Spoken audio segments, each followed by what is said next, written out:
नमस्कार, मैं हूं आपकी होस्ट अनुष्का और आप देख रहे हैं आयुर्वेदा हेल्थ शो।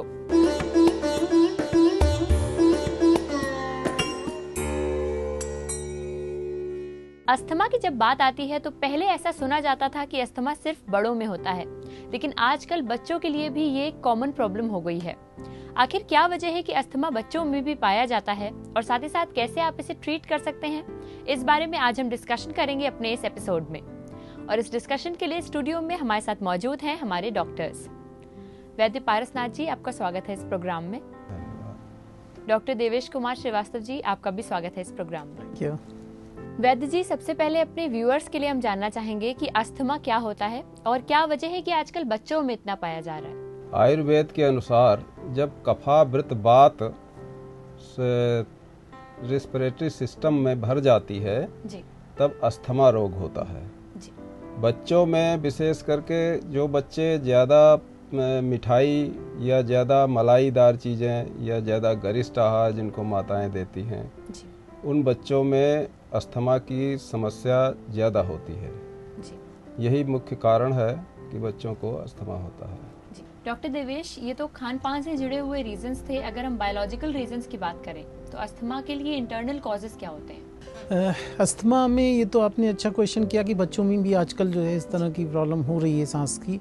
तो वो मुख्य कारण ये रहता है कि अक्सर सर्दी, ज़ुकाम, नज़ला, ये सारी चीज़ें बच्चों में भी होती रहती है और प्रॉपर ट्रीटमेंट नहीं होता है। ठीक से उसका इलाज नहीं करते हैं, थोड़ी सी दवा खाई और उसके बाद उसको छोड़ दिया, तो उससे क्या है कि चेस्ट जो होता है हमारा, फेफड़ा जो होता है वो एक गुब्बारे की तरह है। तो उस पर अगर इन्फेक्शन हुआ, उसको ठीक से ठीक नहीं किया, उस पर इन्फेक्शन बना रहा वो, तो वो हमारे ब्रांकस होते हैं, ब्रांक्यूल्स लास्ट तक जो है छोटी छोटी कैपिलरीज होती हैं, तो उसमें स्वेलिंग पैदा करती है। और जब स्वेलिंग पैदा हो जाती है तो वो वहाँ पे सांस पूरी अंदर नहीं जा पाती है जी।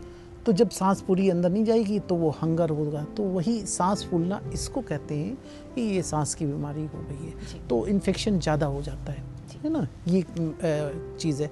और ये होता इसी कारण से कि लोग विरुद्ध आहार का सेवन करते हैं, ठंड में भी ठंडी चीज़ें पता चला खा रहे हैं और खट्टी चीज़ें खा रहे हैं। तो उचित नियम संयम का जो है वो पालन बहुत ज़रूरी है हमारे सब लोगों को करना। तो उससे जो है अगर संतुलित आहार लेते रहें, गर्म चीज़ों का आहार लेते रहें, मौसम बदला है तो क्या खाना है, जैसे मौसम बदला है तो थोड़ा सा काला शहद और ये तुलसी का और अदरक का रस, इसको नियमित अगर लेते रहें तो इस तरह की कोई प्रॉब्लम नहीं आएगी जी। ये सारी चीज़ें। वैद्य जी, अब ये जानना चाहेंगे कि क्या अस्थमा के कुछ प्रकार भी हैं? अस्थमा आयुर्वेद के अनुसार 5 प्रकार का होता है। महाश्वास, ऊर्ध्व श्वास, छिन्न श्वास और तमक श्वास। इसमें से महाश्वास जो है वो मृत्यु के निकट पहुंचे हुए व्यक्ति का श्वास है, वो आखिरी समय में होता है, पूर्णतया असाध्य है, उसमें वैद्य कुछ नहीं कर सकता। दूसरा ऊर्ध्व श्वास होता है। ऊर्ध्व श्वास जो है वो due to renal failure, due to heart failure, due to lungs failure इसमें होता है, ये भी पूर्णतया असाध्य है। तीसरा एक छिन्न श्वास होता है, चेन स्टॉक्स रिस्पिरेशन। इसमें आदमी का कभी श्वास जोर से चलता है, कभी धीरे से चलता है, कभी रुक भी जाता है जी। तो ये भी जो है अधिकतर ईश्वर के अधीन ही है, डॉक्टर इसमें कुछ नहीं कर सकता जी। तीसरा एक तमक श्वास होता है। तमक श्वास में फिर 2 तरह के श्वास हो जाते हैं, एक संतमक श्वास और एक प्रतमक श्वास जी।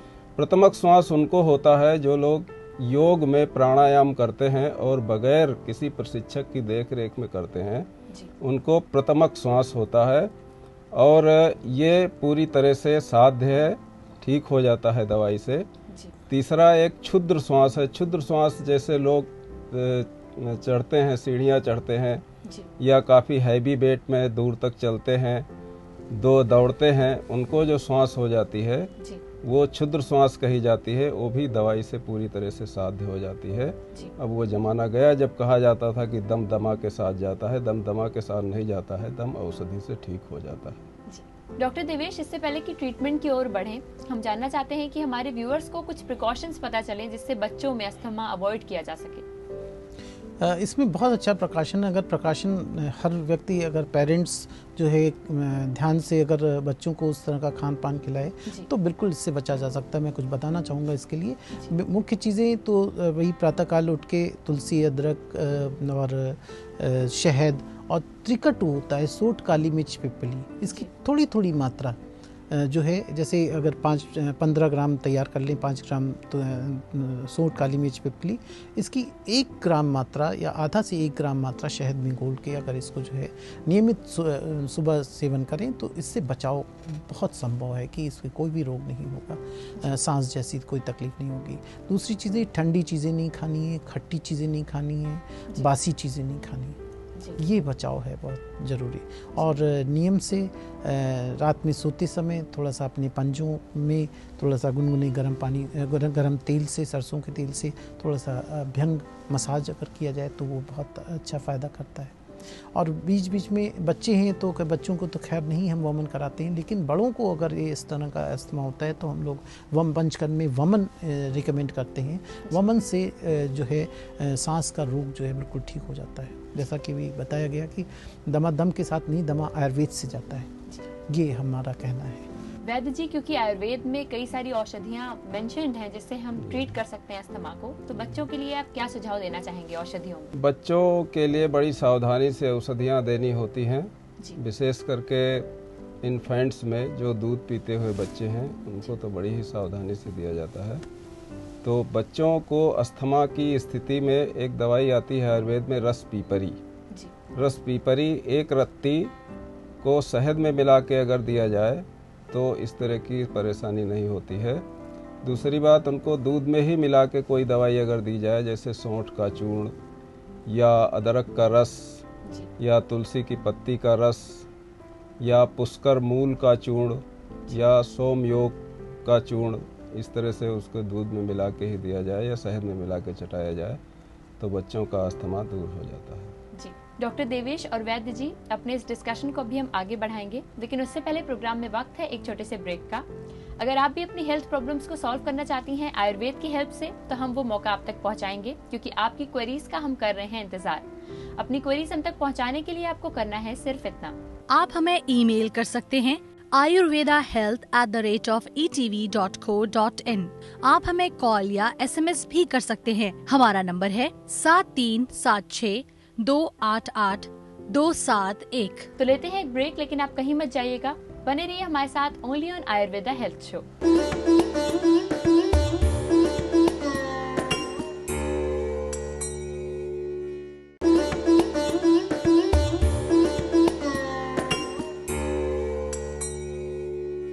Welcome back after the break. आप देख रहे हैं आयुर्वेदा हेल्थ शो। अब वक्त है कि आपकी क्वेरीज को हम जल्द से जल्द सॉल्व करें, तो आइए इंक्लूड करते हैं आज की अपनी पहली क्वेरी।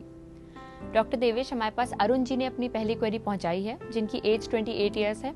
उनका कहना है कि उनको गैस की प्रॉब्लम रहती है और साथ ही साथ कॉन्स्टिपेशन भी रहता है, तो इसको आप कैसे ट्रीट करेंगे? ये अमूमन सारे लोगों की समस्या यही है। 90% लोग जो है पेट के रोग से पीड़ित रहते हैं। तो मैं अरुण जी आपको बताना चाहूँगा, सबसे पहला काम तो आपको ये है कि रात में गुनगुने पानी से सोते समय 1 चम्मच त्रिफला चूर्ण इसका सेवन करिए, और प्रातःकाल हरित की चूर्ण 1 ग्राम सादे पानी से सेवन करिए। अपने खाने में जितना हो हरी सब्जियों का सेवन ज़्यादा करिए, और रफेज़ ज़्यादा इस्तेमाल करिए। क्षारीय तत्व आपके शरीर में ज़्यादा जाना चाहिए, और कहीं आसपास अगर आपको पंचकर्म की व्यवस्था है आपकी, तो पंचकर्म विरेचन आप ज़रूर करवाइए। इसमें पंचकर्म से पूरा शरीर क्लींजिंग होता है, आपकी शरीर की इम्यूनिटी भी कम हो गई है, जिसकी वजह से इस तरह की प्रॉब्लम हो रही है। और एक चूर्ण और बताएंगे आपको, जिसको खाने से आपकी गैस की काफ़ी समस्या दूर हो सकती है। इसमें अजवाइन 5 चम्मच, जीरा 5 चम्मच, और काला नमक 1 चम्मच, और हींग 1 चम्मच। अजवाइन जीरा को तवे पे आप भून लीजिए, भून के और इसको अलग अलग पीस लीजिए, और 1 चम्मच जो हींग है उसको घी में भूनिए, फिर इसको अलग पीस के और सबको एक साथ मिला के 1 चम्मच नमक मिला दीजिए। ये बढ़िया चूर्ण बन गया। आपका पेट में दर्द भी अगर होता है, गैस होती है, किसी तरह की डिस्कम्फर्ट पेट में हो रहा है, तो इससे जो है आपको बहुत राहत मिलेगी। अरुण जी, हमें उम्मीद है कि आपकी प्रॉब्लम का सलूशन आप तक हमने पहुंचा दिया है। इसके बाद शामिल करते हैं आज की अपनी अगली क्वेरी। वैद्य जी, हमारे पास अगली क्वेरी पहुंचाई है तौसिफ जी ने, जिनका कहना है कि उनका हाथ कांपते हैं काम करते समय, तो इसको आप कैसे ट्रीट करेंगे? तौसीफ जी, हाथ कांपने के कई कारण होते हैं। नंबर 1 तो विटामिन बी कॉम्प्लेक्स की कमी से भी हाथ कांपते हैं। अगर ऐसा है तो आप अपने खान पान में हरी सब्जियों का सेवन शुरू कीजिए और छिलके वाली दालों का सेवन शुरू कीजिए, चोकर वाली रोटी खाइए। और दूसरा कारण, सबसे बड़ा कारण है वो ट्रेमर जिसको बोलते हैं पार्किंसोनिज्म, पार्किंसंस डिजीज। अगर ऐसा है तो आपके लिए आयुर्वेद में तमाम सारी दवाएं हैं, जैसे कंप बातारी रस, बात कुलांतक रस। इनमें से कोई एक 250 मिलीग्राम की मात्रा में 1 चम्मच अश्वगंधा चूर्ण और 1 चम्मच कौच का चूर्ण, इनको 2 मात्रा बना लें। 1 मात्रा सवेरे, 1 मात्रा शाम दूध से लें। और साथ ही साथ हाथ में आप पंचगुण तेल और महानारायण तेल की मालिश कीजिए, आपका हाथ कांपना ठीक हो जाएगा। तौसिफ जी, हमें उम्मीद है कि आपकी प्रॉब्लम को हमने सॉल्व कर दिया है। इसी के साथ शामिल करते हैं आज की अपनी अगली क्वेरी। डॉक्टर देवेश, हमारे पास अगली क्वेरी पहुंचाई है मोतीलाल जी ने, जिनकी एज 42 ईयर्स है। उनका कहना है कि उनको किडनी की प्रॉब्लम है और साथ ही साथ यूरिनेशन में जलन होती है, तो इसके लिए आप क्या सोल्यूशन बताएंगे उन्हें? मोतीलाल जी, इसमें संपूर्ण जानकारी मुझको नहीं प्राप्त हुई है, लेकिन फिर भी मैं आपको किडनी की परेशानी और बता रहे हैं आप, तो उसके लिए मैं ये कहना चाहूँगा कि पुनर्नवा रिस्ट 4 चम्मच सुबह शाम 4 चम्मच पानी के साथ खाना खाने के बाद में इसका सेवन करिए, इससे बहुत आराम मिलेगा। और पेशाब में जलन है, उशी रासो आता है, 4 चम्मच इसको भी पानी के साथ जो है सुबह शाम इसका सेवन करिए। और प्रातःकाल उठते ही जो है आप तुलसी और नीम का जो है वो पानी के साथ इसको कूच के उसको निगल जाइए, ये करिए। और पेशाब में आपको जो तकलीफ़ हुई है उसके लिए एक पुनर्नवा गुकुल भी जो आता है वो 2 गोली सुबह शाम इसका सेवन करिए, इससे जो है आपको काफ़ी आराम मिलेगा। एक वृक्क दोषाहारी टैबलेट आती है, 2 गोली सुबह शाम इसका भी सेवन करिए, इससे काफ़ी हद तक आराम मिलेगा। लेकिन मैं इससे पहले चाहूँगा कि आप नज़दीक के किसी चिकित्सक से आप ठीक से दिखाइए, उसका अल्ट्रासाउंड करवाइए, ताकि पता चले कि इसमें आपकी किडनी में क्या बात है। क्योंकि केवल एक ये बताने से किडनी में प्रॉब्लम है तो पूरा जानकारी डॉक्टर को नहीं मिल रही है, इसलिए ये चिकित्सा अधूरी रहती है। लेकिन मैं ये आपको सजेस्ट करूँगा कि आप किसी चिकित्सक से मिलके ही ये दवा प्रारंभ करिए। मोतीलाल जी, हमें उम्मीद है कि आपकी प्रॉब्लम को हमने सॉल्व कर दिया है। इसके साथ शामिल करते हैं आज की अपनी अगली क्वेरी। वैद्य जी, हमारे पास अगली क्वेरी पहुंचाई है रीता दास जी ने, जिनकी उम्र 55 साल है। उनका कहना है कि उनको थायराइड की प्रॉब्लम है, तो आप आयुर्वेद की हेल्प से कैसे इसे सॉल्व करेंगे? रीता जी, थायराइड की प्रॉब्लम का आयुर्वेद में बहुत अच्छा समाधान है। आयुर्वेद में 2 दवाएं वर्णित हैं थायराइड के लिए, कांचनार गुग्गुल 2 गोली और आरोग्य वर्धिनी बटी 2 गोली। आप महामंजिष्ठादि काढ़ा के साथ सवेरे शाम लें और खान पान में थोड़ा सा परहेज करें। आप जैसे कि नमक या ज़्यादा खाती हैं या तली भुनी चीज़ें ज़्यादा खाती हैं या मैदे की चीज़ें ज़्यादा खाती हैं, खटाई ज़्यादा खाती हैं, अचार खाती हैं, ये सब बंद कर दीजिए, आपकी थायराइड ठीक हो जाएगी। इसी के साथ हमारा आज का एक क्वेरी सेगमेंट यहीं पर खत्म होता है। वैद्य पारसनाथ जी, आप हमारे इस प्रोग्राम में आए और आपने हमारे व्यूअर्स की काफ़ी मदद करी, इसके लिए धन्यवाद। धन्यवाद। डॉक्टर देवेश, आपका भी बहुत बहुत धन्यवाद कि आपने बहुत सारी ज़रूरी जानकारियां हम सबके साथ शेयर करी और हमारे व्यूअर्स की क्वेरीज को भी सॉल्व किया। वेलकम। और इसके साथ प्रोग्राम में वक्त है एक और ब्रेक का, लेकिन ब्रेक के पहले आपको फिर से याद दिला दूं कि अगर आप अपनी क्वेरीज हम तक पहुंचाना चाहते हैं तो वो आप हमें पहुंचा सकते हैं इस तरीके से। आप हमें ईमेल कर सकते हैं ayurvedahealth@etv.co.in। आप हमें कॉल या SMS भी कर सकते हैं। हमारा नंबर है 7376288271। तो लेते हैं एक ब्रेक, लेकिन कहीं मत जाइएगा, बने रहिए हमारे साथ only on Ayurveda health show.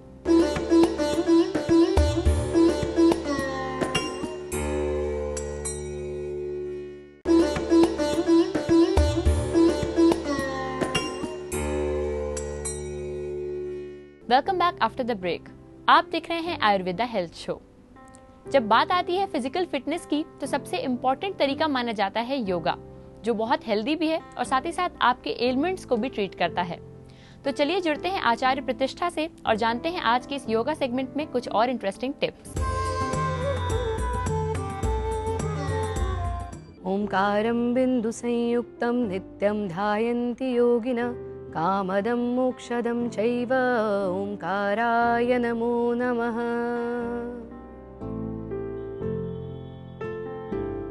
नमस्ते।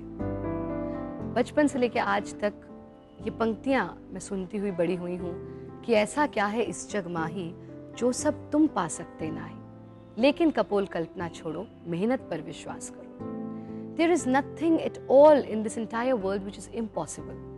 ऐसा कुछ भी नहीं है जो आप नहीं कर सकते, ऐसा कुछ भी नहीं है जो आप पा नहीं सकते। बस ज़रूरत है तो विल पावर की, डिटर्मिनेशन की। अगर आस्था है तो बंद द्वार में भी रास्ता है, लेकिन उस आस्था को डेवलप करना है।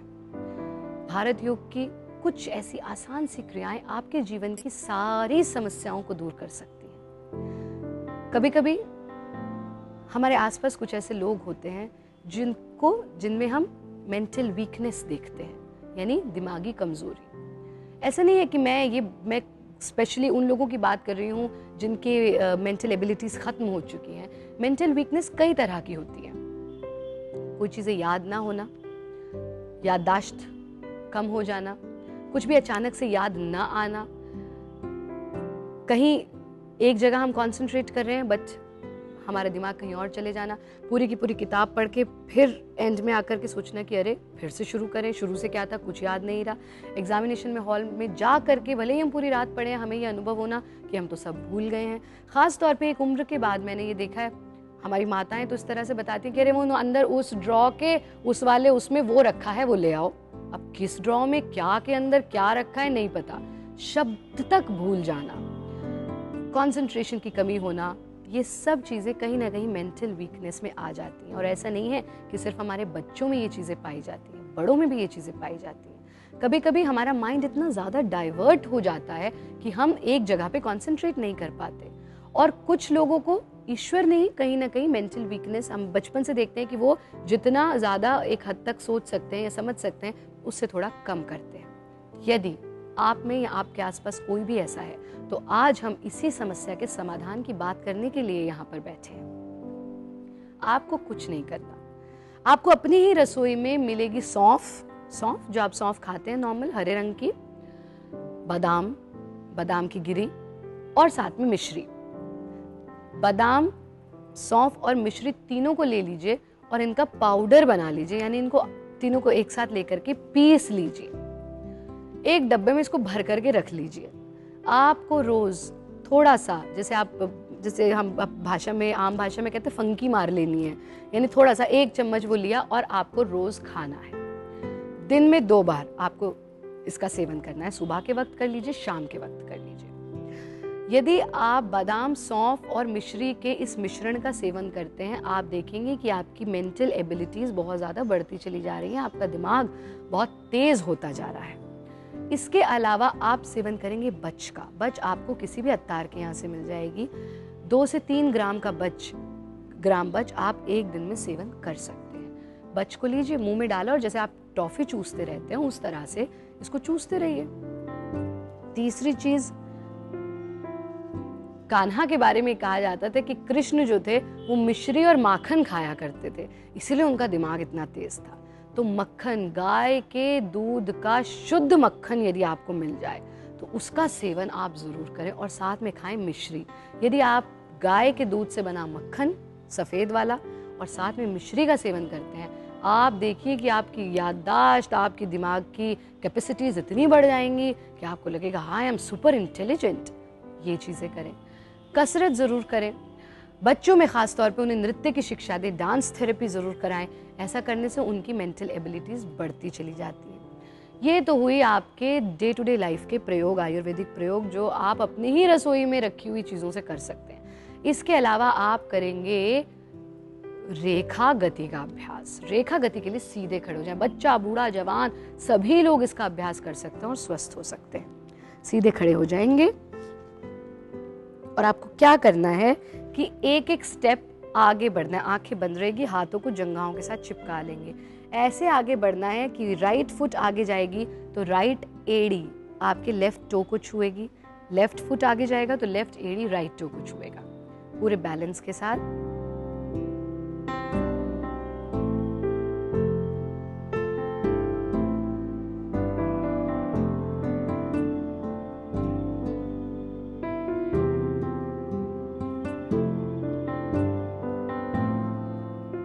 दस कदम आगे चलेंगे और फिर 10 कदम पीछे।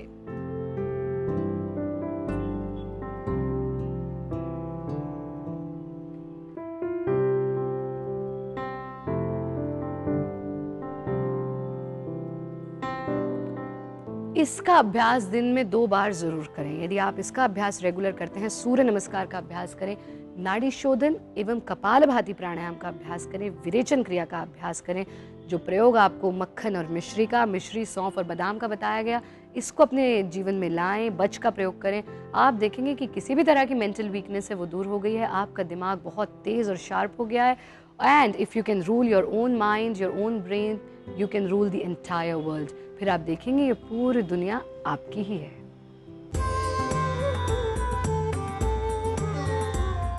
आज के इस एपिसोड में हमने पूरी मदद करी कि हम आपकी क्वेरीज को सॉल्व करें, साथ ही साथ बहुत सारी जरूरी जानकारियां भी आप तक पहुंचाएं। हमारे आने वाले एपिसोड्स में भी हम ऐसे ही आपके लिए इंटरेस्टिंग जानकारियां लेकर आते रहेंगे।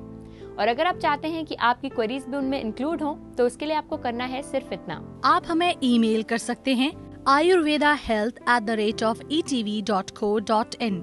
आप हमें कॉल या SMS भी कर सकते हैं। हमारा नंबर है 7376288271। फिलहाल आज के लिए हम लेते हैं आपसे विदा। अगले एपिसोड में हम हाजिर होंगे एक और इम्पोर्टेंट डिस्कशन के साथ।